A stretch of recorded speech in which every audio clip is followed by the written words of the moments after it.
Well, welcome everyone to our very first Building Blocks live stream series for jumping into design systems. It's good to see so many of you join us today. Thank you so much for joining and being a part of this with us. Yeah, so let's kick over to Jacob here real quick, who's going to just talk a little bit about who we are. Absolutely. Hello, everyone. My name is Jacob Miller. I am here. I'm the PM for our design systems streams over at Figma. Prior to this, I was working on Atlassian's design system. Got a rich, long history of doing design system-y things, doing talks and all that jazz. So super excited to share the experience that and perspectives that I have today. And then Chad, yourself?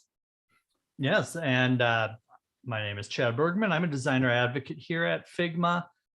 Previously, I have worked in product design and in design systems, anything from very early on, kind of creating some of the style guides and UI kits, to then building and supporting full-blown design systems for both small and large enterprises. So really excited to be here today. And just to share a little bit of context as well, the reason that we are starting this series is that we've been hearing a lot of great asks from all of you in the community for more design system content. So this is a brand new type of office hours that Jacob and I are going to be hosting, hopefully many more of. So we'll spend an hour roughly every month just talking about all things design systems and some new topics, and we're also going to bring in some exciting guests throughout the series. So definitely continue to check out the Figma events page, which we'll share more at the end, and join us on our journey of this series. With that, as we're kicking off, today's session, it is going to be recorded, and it will be available soon after on Figma's YouTube channel. Just a few housekeeping things for everyone. We are going to do Q&A for the latter half of this hour. So if you have any questions, use the Q&A button down in the Zoom there. That way we can see your questions and we'll be able to answer those later. Also, if you're using the chat, thank you everyone for saying hello this morning and where you're joining from, or afternoon, evening. It's many different times. Make sure that you have that chat set to everyone so everyone can see those comments. And with comments and just in general, please, we just ask, be kind. Figma does have a code of conduct. Just be kind is the best way to sum it up. So if you have questions on our code of conduct, you can check that out at figma.com/code-of-conduct. All right. With all of our housekeeping out of the way, Jacob, what are we going to share today?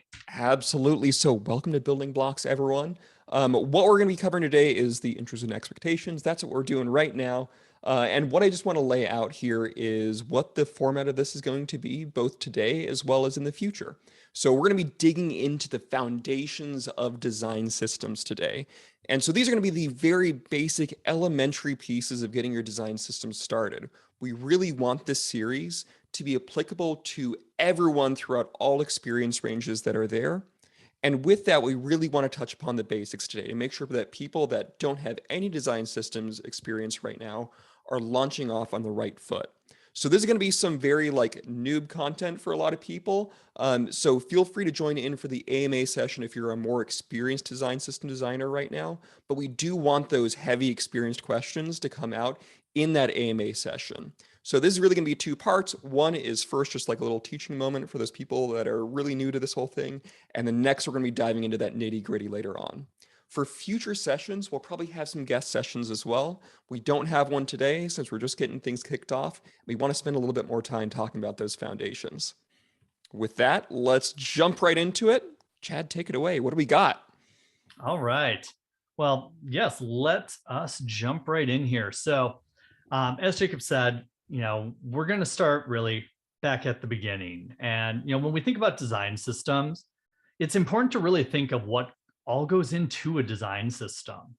As designers, if we're working with the design system in our companies, or even freelance if we're working with design systems, some of the things we're often doing is we're interacting on a day-to-day basis, maybe with a library within our tooling. It might be familiar if you're working in Figma, you already have some libraries that your design system team or you may have built and provided. We're accustomed to dragging those in and building things with a library of assets. Now, hopefully there's also some clear documentation around the usage that you are also interacting with. And when we think about even just these two pieces, you can craft a lot of things with them, but it's really important to think about a design system and not forget the other pieces that really contribute to an effective design system. Thinking of things like your standards, how you handle governance, and any contribution model that you have in place. Those three, they don't tend to be seen as much on the day-to-day, but they are just as important in your design system, especially as it continues to evolve and the design system really becomes shaped by those who use the system. Now, I could go deeper there and just I get excited talking about contributions and governance. I know Jacob and I talk about contributions all the time.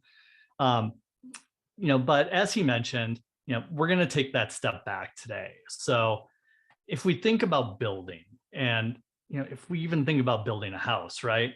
When you're first starting to maybe plan out building a house, you're not just going to grab a shovel and start digging into the ground or just start ripping stuff up. And just hey, I'm gonna pour a foundation. I'm good. Let's build this house, right? Really a great starting point is to take that step back and take a look at what you're starting with. So, if you don't have a design system today, or maybe you have one and you're looking at making some revisions to it, really a great starting point is just to pause, take a look at everything that is already out there. A good way that we can approach this is, for today, let's say we're going to use our Figma. If we had a Figma website, let's say we have no design system assets, no documentation. We're just starting brand new. Jacob, you and I, we're going to build out a design system. We're just going to start at the beginning. Ready. Let's do it. All right. So really one of the great first places to start is by taking a look at what you already have out there. So do you have a website that has already been built and is out there? Do you have a product that you have already put out to market? That's a great place to start looking at how was it created? What things exist there?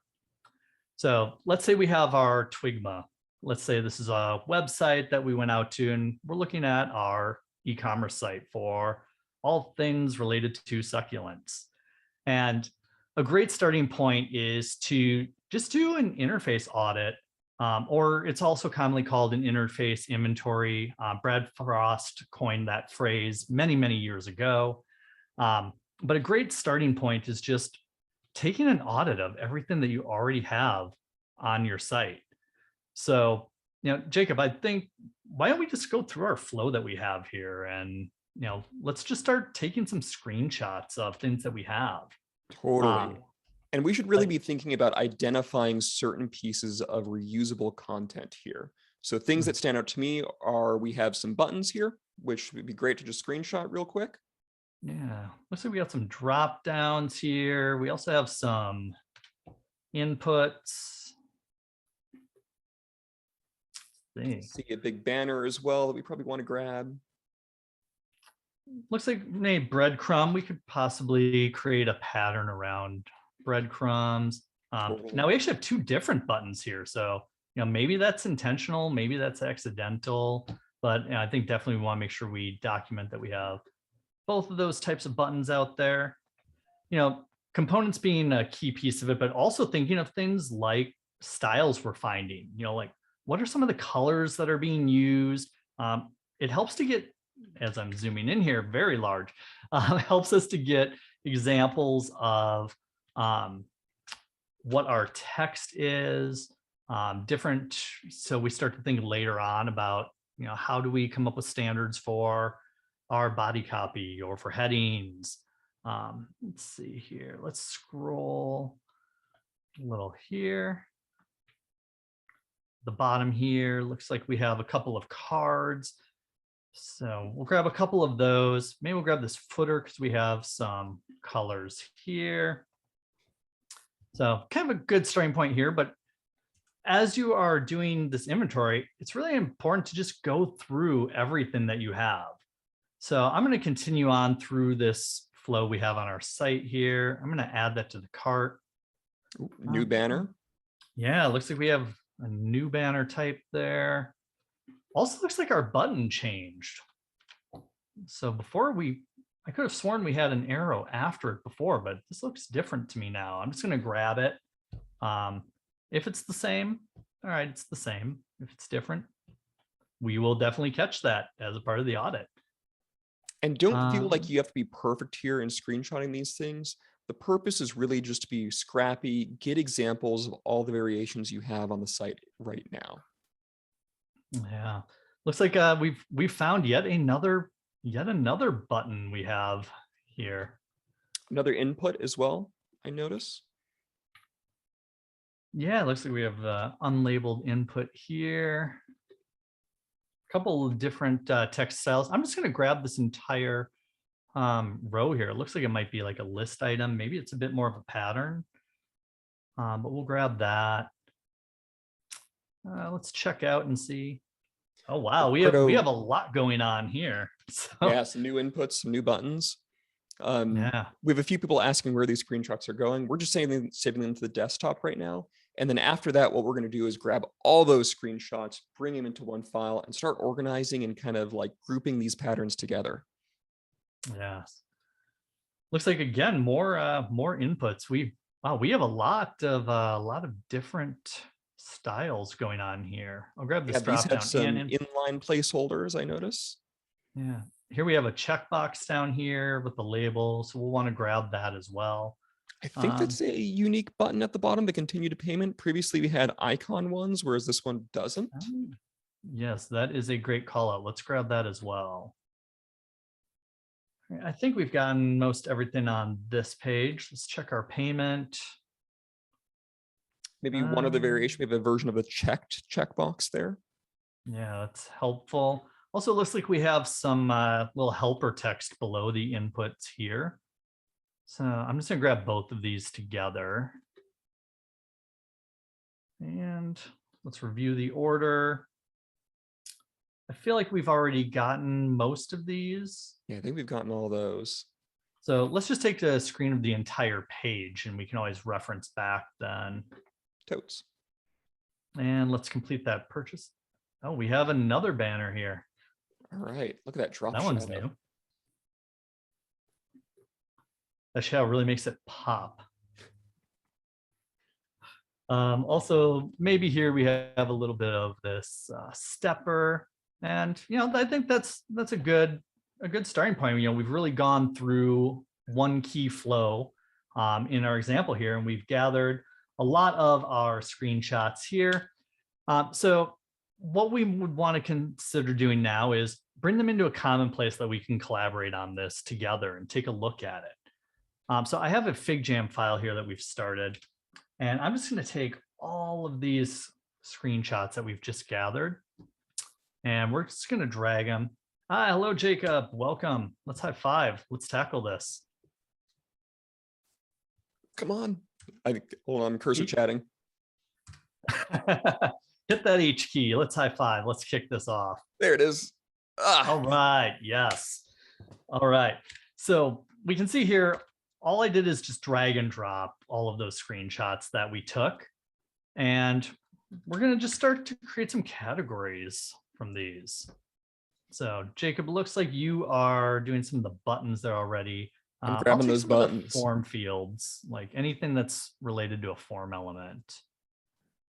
I will just kind of take these up here.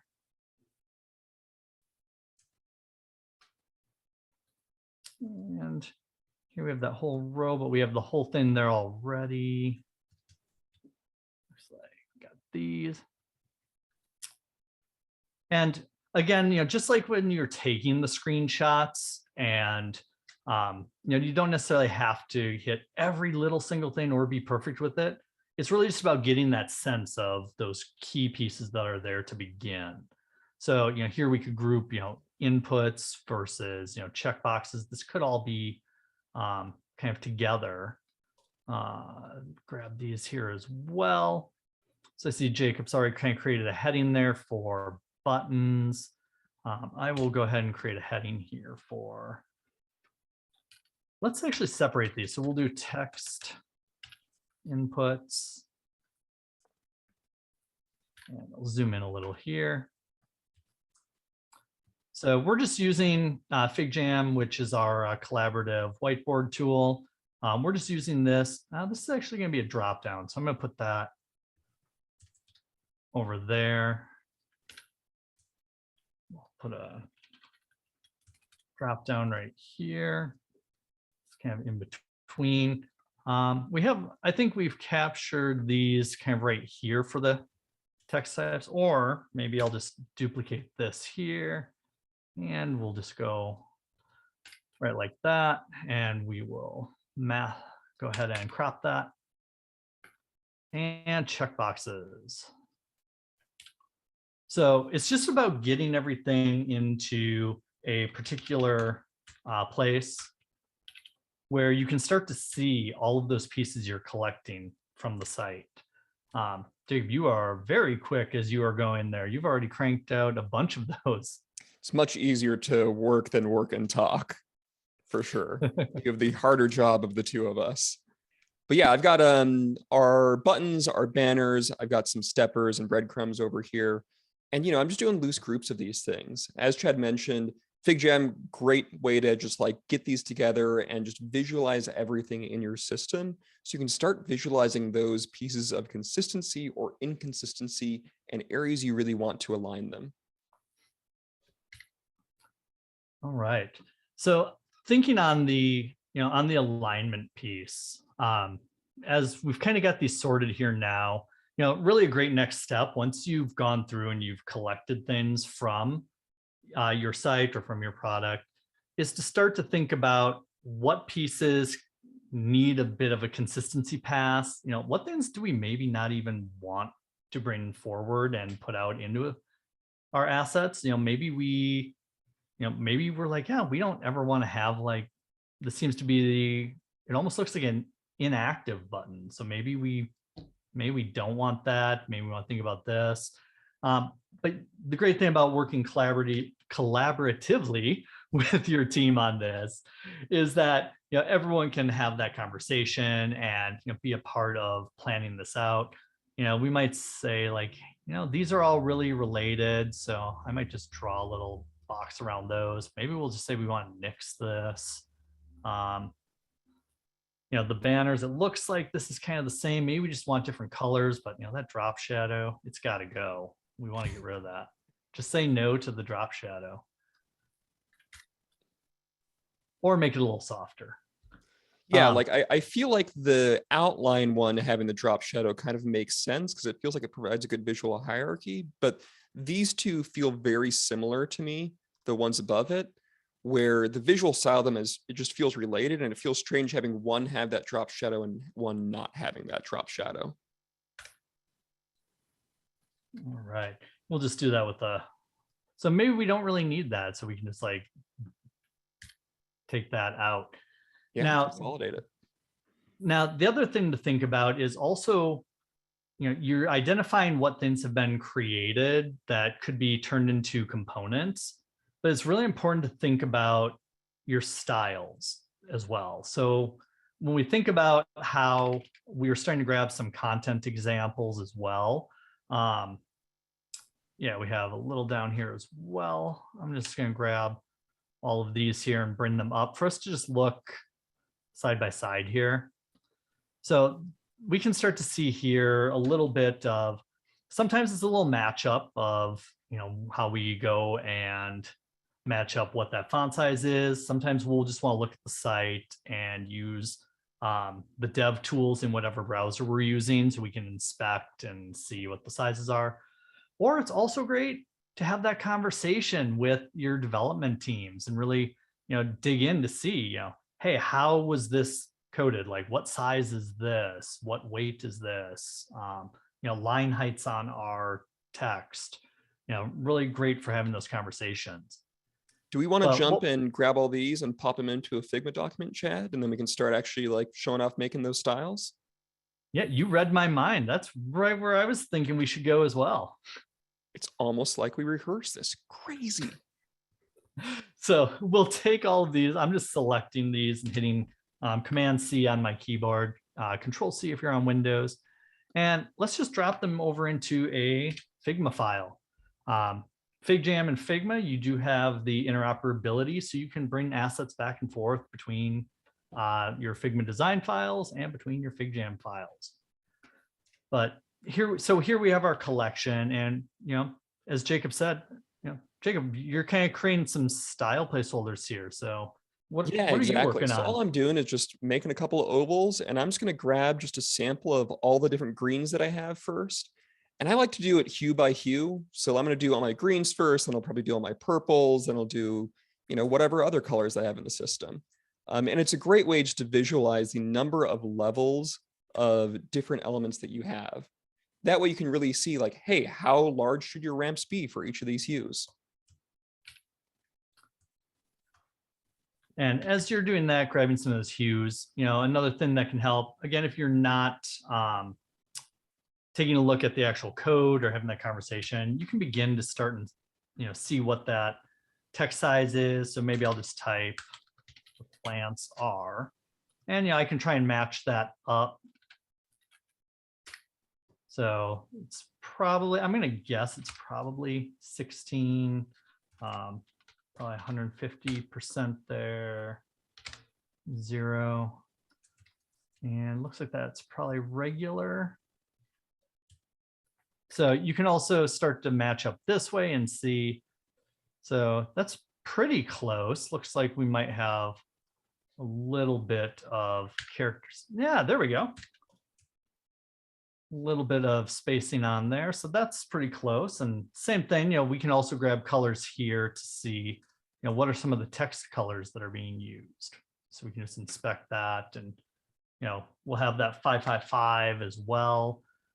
So here Jacob's already started creating some of the purples. He's created some of the greens.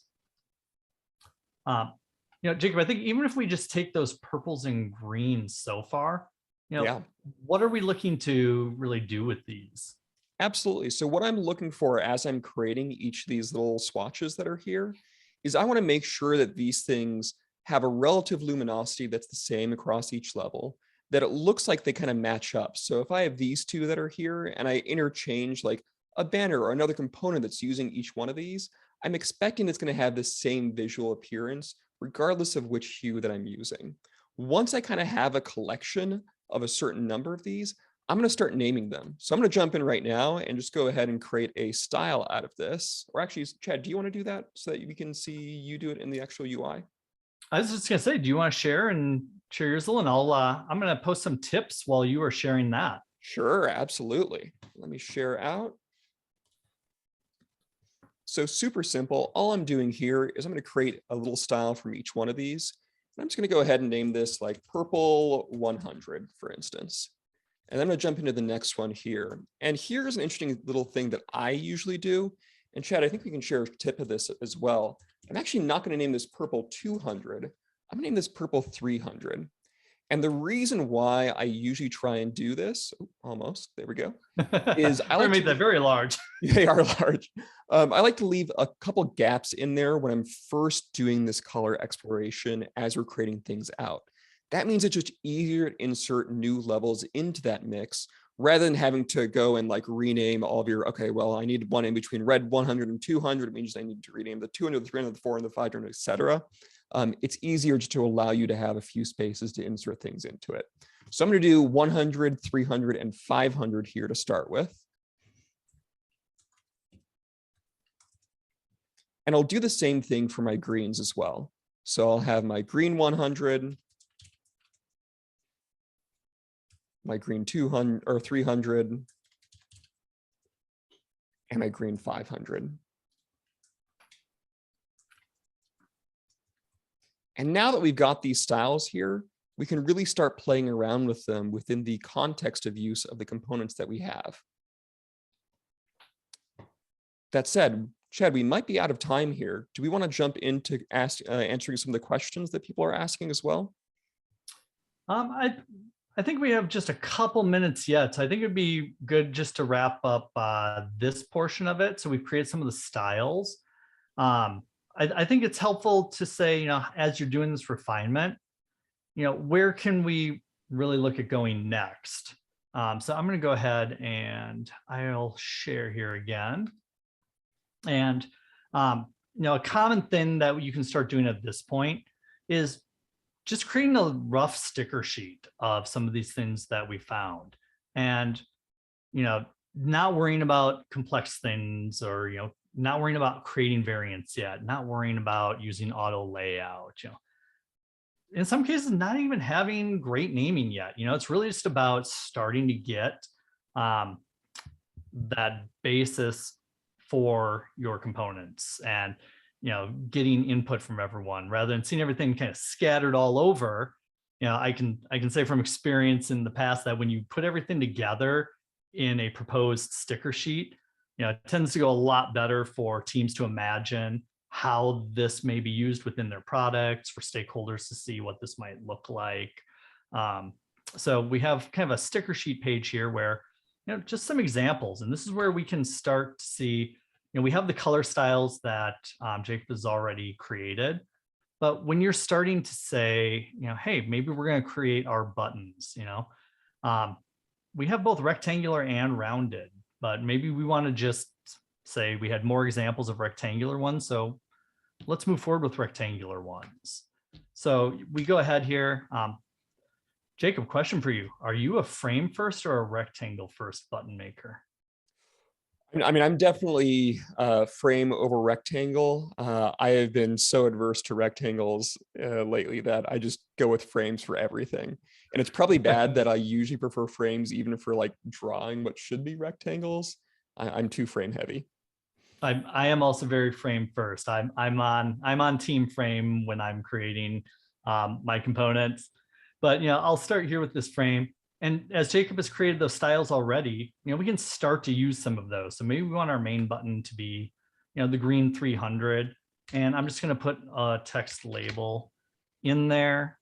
Let's go ahead. Actually, that might not be very legible. We'll come back and we'll check all of that in accessibility and consistency passes later. The important thing is just starting to get your ideas out there. So maybe we want this to be a semi-bold.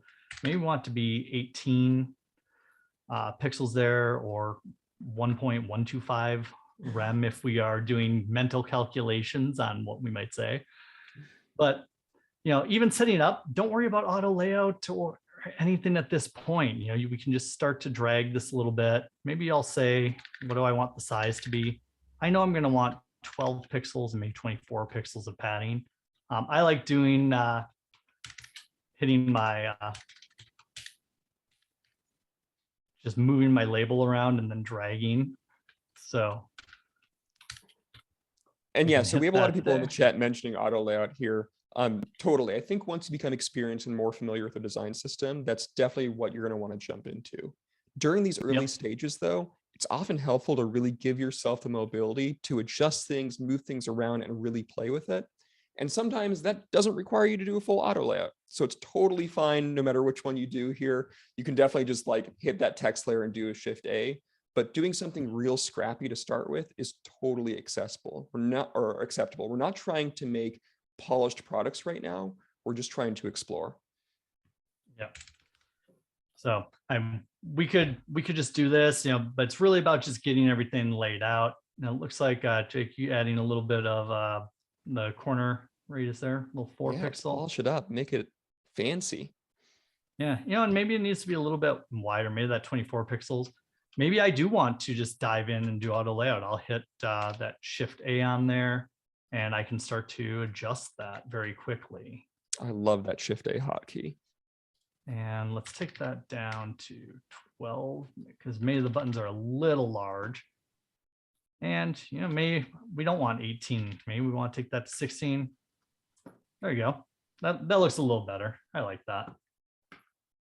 So, but it's really just about, as you're starting to do this, just start to create that sticker sheet. We'll say this is our buttons here. These are going to be our primary button. So you can start to think about some naming as you're just doing this, but it's, again, it can be scrappy yet, just we haven't even named these as button. We're just leaving them as frames right now to just create a visual sticker sheet of the types of components that we might be creating. Same thing if we were then going to take this, let's just say for inactive, I will take this one here, and maybe we will give it a like 40% opacity on it. And then we could just take this and start to quickly build out like what our button set might be. So this is where, you can still just start to be fast by duplicating, but you can also go back later and fine tune. I would also say that this is a great time just to test and see what those color styles look like in other contexts as well. While I wouldn't really necessarily want purple buttons to be present, one great thing about this is we can check and see if they look visually the same if I'm using colors at the same level. And so it's a great way to just quickly check like, oh, does this make sense visually? And to me, those look pretty good overall. So I think that that color set of levels that we have is actually pretty decent. Yeah, if anything, I might just swap those two around as we look at it, because I feel like these are a bit closer. Yeah. And yeah, we can, that's the great thing. We can just experiment as we go. All right. So that's really just some of the very, very beginning things that you may want to explore as you're first getting started. Really doing that interface audit and just seeing what you already have out there, because chances are you already have things that you can utilize, and you can find opportunities for consistency checks, which Jacob, do you have any quick tips or anything about consistency checks? I mean, one thing that I love to use quite a bit is the selection colors option inside of Figma, where if you select like a large group of something, you can see the selection colors that are present. And oftentimes I find that as I'm creating things out like this, I'll find that there's like something that's close to a green 500, but isn't quite there. It's using like a direct hex code. It's a great way to go through and just be like, oh, I can totally map this to green 500 instead. That's a great way to do it. Also, just like visually presenting things side by side, as I mentioned, an awesome way to just go and check and make sure that things work across all levels. And it's really like one of the powers of using styles early on is it means that, let's say that I think that purple 300 is just a little bit too bright. I could easily dial that back by editing that style. Mm-hmm. So we just go right into that style here, and maybe we're going to drag that right there a little bit, or we want to darken a little. It's going to update that both here for us with having that style early on. Totally. Yeah. So that's really most we're going to cover today on the basics, and this will kind of lean into in our next series where we talk a bit more about styles and publishing your style library as you then begin to build out additional components. But what we're going to look at for the rest of the time today, because I see that we have Q&A coming in there, and we want to make sure that we address your questions today and things that you'd like to see and know more about, whether it's very beginning pieces that we've talked about, or if you have really robust systems today and maybe you have a question about a best practice or anything, Jacob and I are happy to dive into that as well. So Jacob, have you had a chance to take a look at I'm just reading through them now. We've got one question from Juan, who's asking, what is governance in context of design systems? And I think like a great way to answer that, because that was relevant to what we were talking about before. And here I can just share out something so we have it on the recording as well. Yeah. So when we're talking about governance within like the concept of design systems, it's really the amount of control that you're exerting as like a design system manager. And so making those decisions of how much do you want to lock this down or allow for flexibility within that system. Just a simple, easy one. That's the easy softball. Now we got some good spicy questions in here. Chad, any ones that hit your eye as well? I am just taking a look here as well.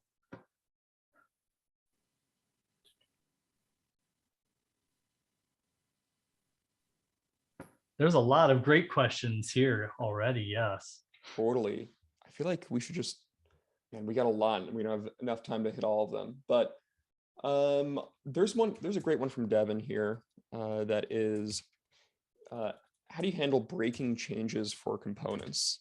New variants, new components, something else.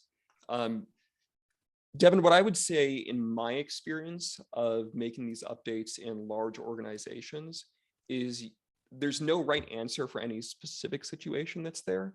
You have to think about the context of use and how people are using it, the importance of mutability or immutability of designs that are out there.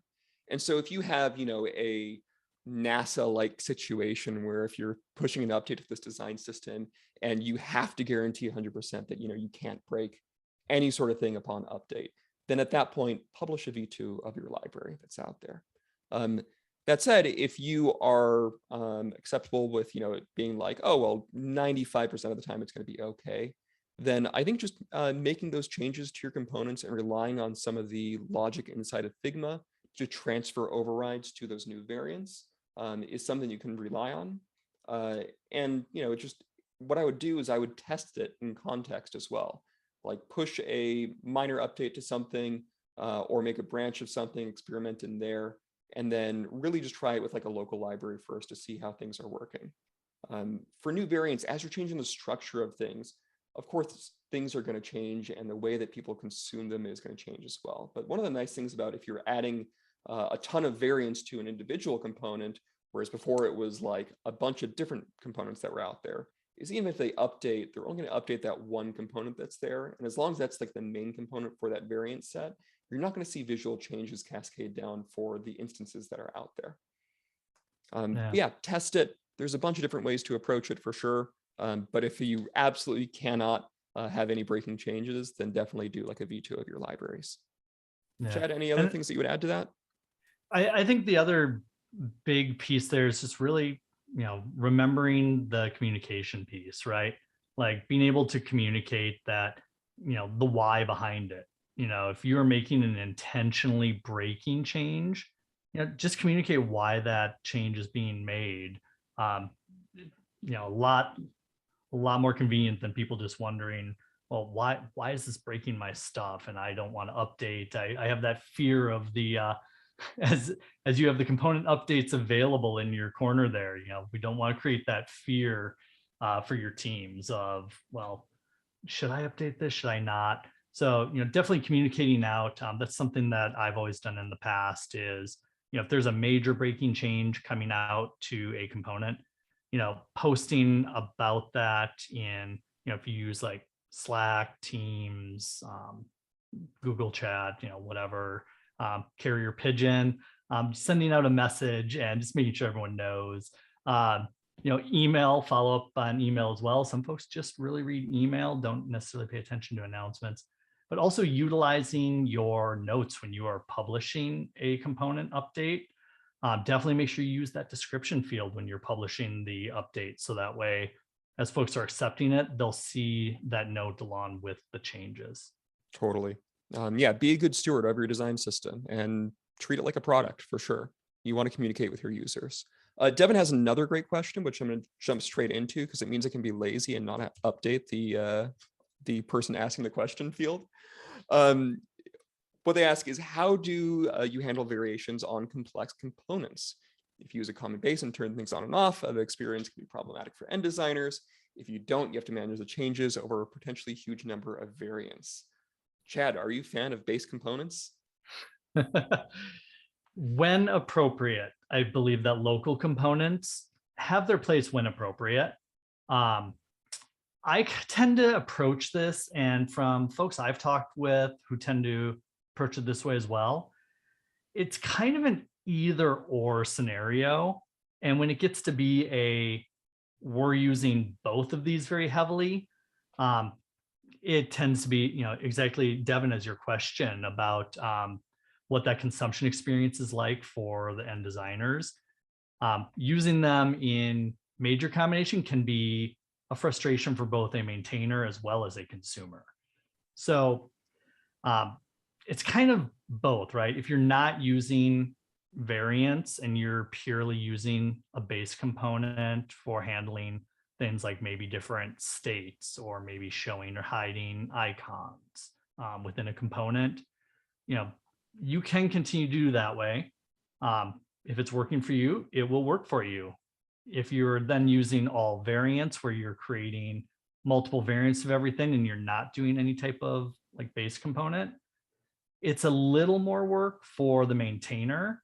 I found that typically if I use a base component, I can make an update to something. It'll take me 30 seconds compared to updating all variants by just selecting everything. Might take me a minute. So my advice is optimized for the consumer and not for you as the maintainer. Bring it back to my very beginning there about there's an appropriate time. If you are using variants and you're using a local component, I think some common things are like, if you have a list of checkbox items, you may have your single checkbox component and then you're providing a list as another component where you're just nesting a bunch of the checkbox in it. That makes sense. The same with like a tab or a tab group, things like that. It makes sense where you are having a component that is its singular component available for people to use just that one if they want, but then nesting that into other groups, kind of doing that way versus a base component. That tends to be my approach. Totally. And what I would say here, Devin, is we're very much aware of like the variant explosion problem that's out there. I've seen some truly horrific variant sets that are in the wild. I think the one that I saw that had the most was something like 2,500 variants in one set. It was crazy. But we know that there's ones that are out there with even more than that. We're working on some stuff right now internally that will hopefully help with this. Not sure when it'll be ready, but look forward to some updates on that a little bit soon, which will help with the maintenance side of these huge variant sets that are out there. Yeah. Jacob, I can't pinpoint it to one particular person who's asked because I've seen this question here asked a few different ways. I'm taking it back to the sticker sheets and bring it back to that. So a few folks have asked about that. Just to kind of summarize on the sticker sheet, it can be a great visual resource of just seeing what all of your components are as you're creating them. If we had more time together today, we would have gone in and also created examples for like our inputs that we captured from the screenshots and, those banners, et cetera. We would have actually created all of those and just kind of laid them out so we can see, everything that we're looking to potentially build into our system. Where they can also be handy is where if teams already have a UI kit and they have a library, sometimes they'll create a sticker sheet with instances of all of their components. So they have one place where it shows everything. And then as they're updating their components, they'll see it update on the sticker sheet as well. And kind of the last thing I'll say about a sticker sheet is sometimes, folks interact with your design tool components in many different ways. Some people, especially in Figma, folks will use the asset panel and drag and drop components. Some folks will go into your library files and copy and paste out the component. Some will use the quick insert menu.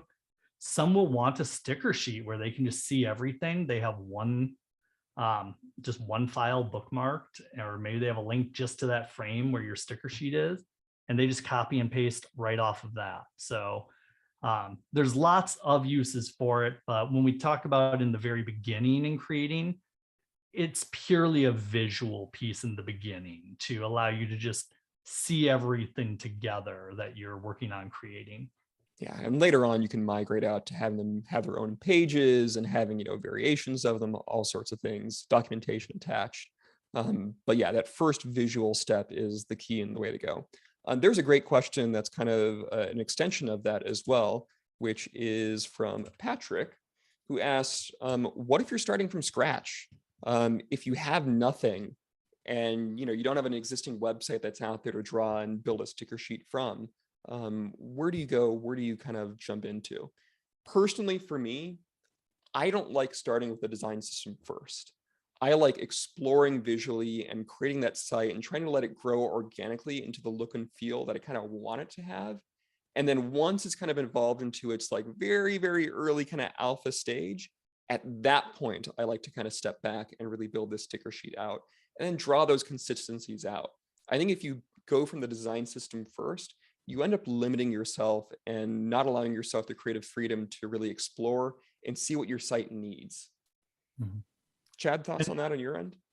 Yeah, I mean, I'd also say, in some cases, and, was just having a conversation about this earlier today.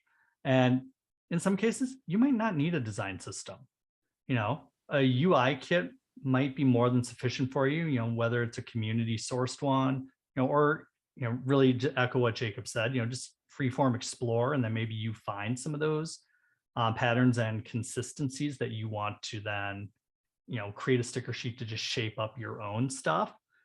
But when we think about the grand scheme of a design system, right? Like if you're kind of creating it for yourself, or maybe it's just a couple folks, like you may not necessarily need like governance and documentation. And, if you're the solo contributor to it, you may not need it. And that's totally fine. You don't always have to have a design system.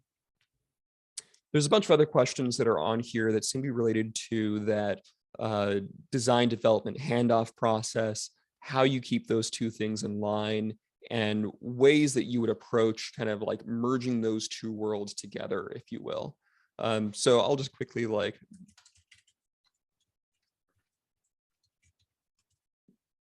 there we go. What is that? So I think there's a bunch of tips and tricks you can do to kind of help with this. One thing that I really like to do is I'll actually add code snippets inside of my component description a lot of times. That way, if a developer is going into my Figma files and inspecting them, they can just like click into that component and be like, oh, here's the React code for it, or whatever you're using in your production code base. But it's a very hard thing to do. One thing that I would say is lean into using documentation heavily. And whether that documentation is hosted on an external site, or you just have like your documentation right next to your main component, so that when a developer is inspecting these designs that you have, they can right click on that component and just click on go to main component, and they can see the documentation, which may include code snippets and ways to use that inside of your code base. It's a hard problem right now, though, for sure. And it will require a lot of manual time. And that's definitely something that we see people working on later on in their design system process as it really matures a bit more. Chad, any other thoughts on that handoff experience? Yeah, you really nailed most of it there. I'll just show a quick example as well on, where that documentation tends to come later in the process. So here we have, let's say we've already built out all of our buttons and everything. Here we have a full component set. Just so folks have a visual here, really what Jacob was talking about, utilizing the fields that we have here. So, when you're creating the UI kit side of things, putting in a brief description, and, if you have that external documentation, or maybe you have your documentation in another Figma file, utilizing this link field here. Another thing I would also say that really helps on that designer to developer handoff side, when you do have a component set like this, we have the variants. So, this is fast forward in time to where we have everything complete. Going in, you've created the variants, aligning your naming convention to what your developers are using for the properties on these same components. So, while these are friendly, kind of friendly names right now, behavior, maybe this is actually in code. It's called, use case, and maybe this is this is intent for the type of it. And where this helps also is when developers are checking out your designs. they'll be working in the inspect panel here. If they click on a button, they can see those different variants and they'll know what to set the component for on the code side, as well as that documentation we put in there to be able to have a link to go directly to that documentation. For folks who are using the assets, they would have that description as well, or even before they bring it out onto the canvas, just hovering over, they'll see that quick description as well. No, that's a great summary of it. We've only got like 5 minutes left here. And so I want to target some questions that are related to content that we've kind of talked about today and our natural extensions of that. There's a ton of questions that we've got. And I'm going to save a lot of these questions for those next sessions that are out there. Please, please, please bring them back, as we're not going to have a chance to answer the 100 or so questions that we've gotten already. But one that I do want to just touch upon, because I think it's a natural extension of like what the next step is for these sticker sheets that we have, is Steve has asked us, what's the best way to organize styles and components once you are at that stage? Do you go for one big file versus separate files that are out there? Personally, what I prefer here is to have one kind of like foundations file, and this is for all of your atomic styles, things like your colors, your type styles, etc., and then have a separate components file that's out there with each of your components. And I personally like to have 1 page per component. That said, there's a ton of right answers out there, and it really is going to depend on the context of your use. Are you a multi-brand system? Are you a single brand system? Like, those will influence the ways that you architect these things. Chad, do you have a preference for your organization? What did you use at GoDaddy? Yeah, really, it was the same way, right? Where separate libraries. Another thing that's really handy with that is if you think about your organization, if you're a large organization, you have multiple teams, maybe you have multiple mediums that you're designing for, your iOS or Android teams, they may not use the web components. So if everything's just in one giant library, those teams, they're getting the web components as well, versus, if you have separate libraries for your components, you could have a web components library, an iOS library, an Android library. But in theory, all of them are going to use all of your same brand colors. So having that foundational library of your color styles, potentially your text styles as well. Another great example I always like to use is like brand teams and social teams, right?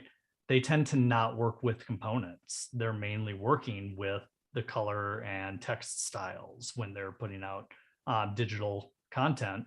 So that allows it so they have just that single library on. They don't have to worry about any of the component libraries as well. As Jacob said, though, it does depend on your organization and your team's ways of working. It's right either way, whether you have it all in one or you have them in separate. It really comes down to your preferred ways of working as a team. Totally. I think we got time for like one more question here, and I think this is a good one, especially for people that are starting out. This is from Rachel. And what they ask is, do you all have some favorite public style systems that you think are great inspirations for a really well thought out design system? Absolutely. I'm going to call out ones that I see out there that are really, really good. The Shopify system that's out there, their Polaris system, I find really great. And I'll type these out as well, just so we can have like some references for people. Chad, do you have a call out of one? Shopify? Yeah, like GitHub's Primer is always a good one. Yep. Microsoft Fluent. Fluent is great. And their icon set, I believe, is open source as well, which is awesome to use as a starting point. Yeah. IBM Carbon, Atlassian Design System. Great ones.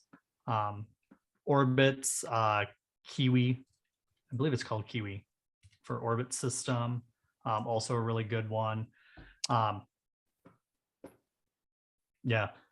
And a great thing too, like a lot of these companies have created free Figma community resources as well. So you can start to see, I just noticed in the chat, Adobe Spectrum, also a great example. Totally. Uh, There's so many great ones that are out yeah, there, and the community has a lot of these available to use.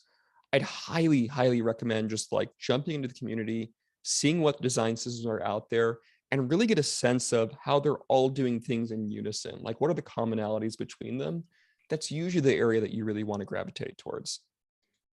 yes. Cool. Well, All I think right. we are right about at time. Chad, do you want to outro us?